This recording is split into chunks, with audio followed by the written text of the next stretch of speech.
Hello and welcome back to CEO.CA's Inside the Boardroom. My name is James Fettham, and today I am excited to be joined by Andrew Chubb, CEO of Awalé Resources. They trade on the venture exchange under the ticker ARIC. Andrew, thanks so much for joining us today.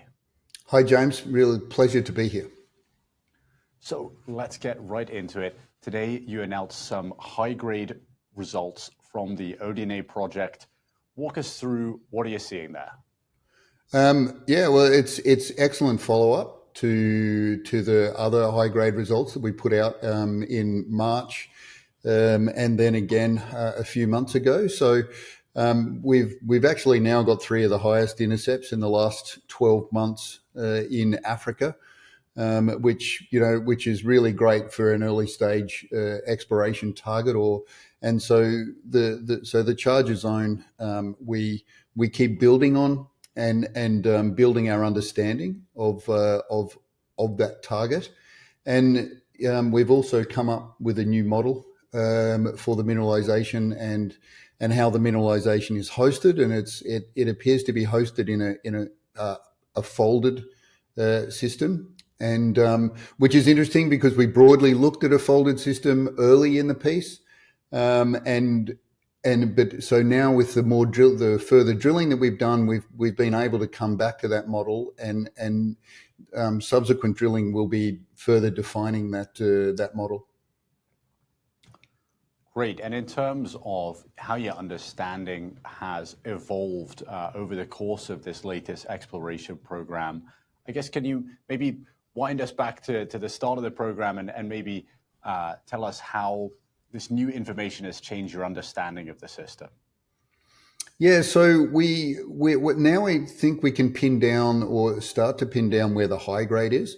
So we started off in March with some spectacular results, which were 57 meters at 26 grams per ton, and this one is this hole that we've reported today is a scissor hole to that one. And it's 59 meters at 14.7 grams.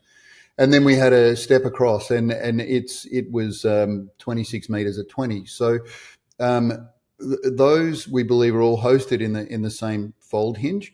And other holes that we drilled in this program have allowed us to make the structural interpretation that we've made now.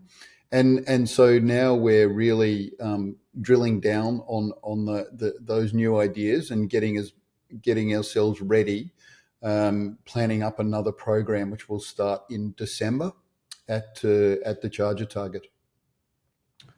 Fantastic. And is the Charger target the primary target at the moment, or are you actively exploring anywhere else on the property?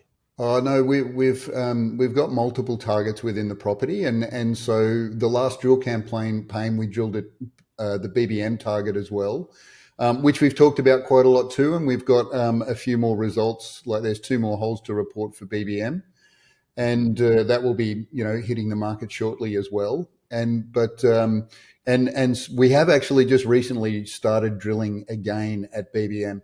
BMM is a much more simple target than Charger, and easier to plan out our subsequent exploration plans. We have to put a lot more sort of man hours into Charger and our understanding. But when you get such spectacular grades, there's a great motivation to actually unravel that structural story and get it right, because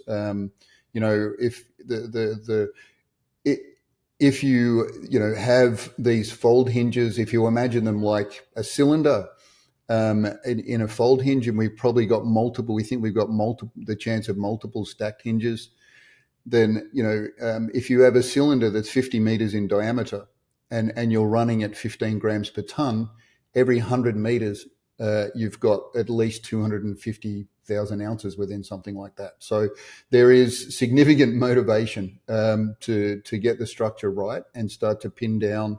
And we have now sort of defined 200 meters of the target breccia. So, and we're starting to understand why in some holes we've got lesser grades than we have in these spectacular grades. So in the limb zones, the grade is slightly lower, and the intercepts aren't as wide. And when we're in the hinges, the grades are higher and more consistent over large intervals. So the key is to keep finding those hinge zones, and that's what we plan to do in our next drill program. Great, and I guess you mentioned you're actively exploring on the BMM target as well, with some results pending. Is this part of the same larger system as the Charger target, or are these two kind of distinct, different systems you're seeing? No, that it's all part of the same system. So we have multiple targets over tens of kilometers, but we can tie all those targets back together to be part of the same mineralization system. And this is a key thing when you're in a big district, and I think it's something that people maybe don't get an idea of, is we have a very large land package that we believe is part of all this one big system. And so we have got multiple discoveries within a 30-kilometer radius at this stage. But all those discoveries we can actually tie back together and being part of a very big mineralizing system. Great, and I want to go back, Andrew, to something you touched on earlier, but I guess you're seeing these really high grades, but also across long intervals, so that the gram meters, as you mentioned, are some of the 3 of the 10 highest in Africa over the last 12 months. When you're looking at some of your other peers, maybe who also appear on that list, how do you compare Awalé, and maybe what are some benchmark companies that you kind of aspire to? Sure. So look, there is really us and one other company, which is West African Resources, on that list. There is one interval from Resolute at Syama in there, but all the others come from a project called Sanbrado, which is in Burkina Faso, and it's an active mine, and so it is a high grade deposit. They're already mining there, and those holes that are developing those nice results in that one, they're resource development holes. They're expanding their resource down plunge for more underground mining, and so that's really brownfields drilling. So with us doing our greenfields drilling, to be getting these spectacular hits on what is an early stage target in comparison to something like that is just really exciting stuff. Absolutely. I guess, Andrew, for anyone who might be learning about Awalé for the first time over the past few days, maybe from this video or the press release, what are the significant takeaways here? What are the important points that people should be keeping in mind when they're putting this news release in the context of your other exploration work? Yeah, sure. I mean, look, I guess one of the key things is what I was talking about previously. We are on this large mineralizing system, and really, it has been particularly in the last sort of 12 months that we've been producing these good results. So we're still at an early stage on that discovery sort of curve, and we have other targets that will come into play, like strike extensions of BBM as well, and there are other targets within the project, Lando and Scepter East, that will come into play. And there's potential for other discoveries beyond that. And then we are an early stage play, but we have multiple 100 plus 100 up to like 1,500 gram meter interval hits in the project area. So not just at Charger, at other prospects as well. And so we are working or building those targets together.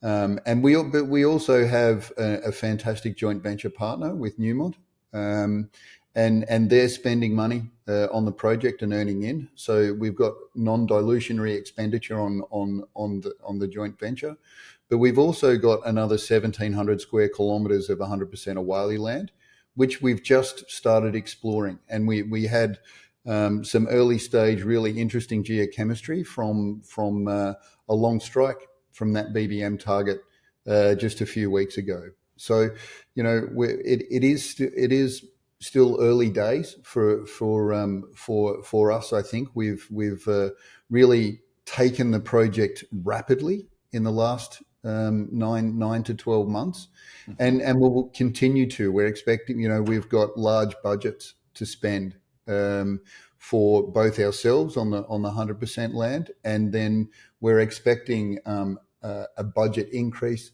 from Newmont for 2025. So we've had $4 million to spend on the joint venture project this year, and we're expecting a budget increase for the project for next year. So there's lots of drilling to come, and I think there'll be many more catalysts and good results like this one to follow as we continue exploration. And we're just ramping up now. So the seasons are different to the more North American season. So we have just had 3.5 months where it's very, very wet. And so we've just ramped up our exploration recently, like in the last 2 weeks, to get moving. And now we've got 6 to 8 months of drilling, really, mostly drilling and geochemistry on our 100% land, and some drilling on our 100% land too. So there's lots of there should be lots of interest in the project between now and August in 2025 when the dry season's finished again. Great, thank you so much for that overview, Andrew. I guess. Just to wrap up here, you touched on a couple of points there. So some of the upcoming catalysts, you mentioned drill campaign resuming at Charger in December, some assays pending from BMM as well. You also mentioned you're anticipating a budget increase for exploration. Can you give us a sense of how many meters do you have planned for 2025, and are there any other catalysts we should be aware of? Look, meters is always difficult because we need to fine tune the exploration program between, diamond drilling, RC drilling, and so forth. But with we would expect at least 15 to 25,000 meters of drilling, depending on how, how many meters of diamond versus RC versus even air core drilling that we do, and then. We'll be flying geophysics on our 100% Awalé properties, and doing, some drilling on that initial target there as well. So, I think there's, plenty of meters to be drilled and plenty of catalysts between now and August 2025. Excellent. Well, Andrew, congratulations on another impressive set of high-grade results. Looking forward to more updates from Awalé over the coming months. Thanks so much for joining us today. Cheers, James. Thanks very much for your time.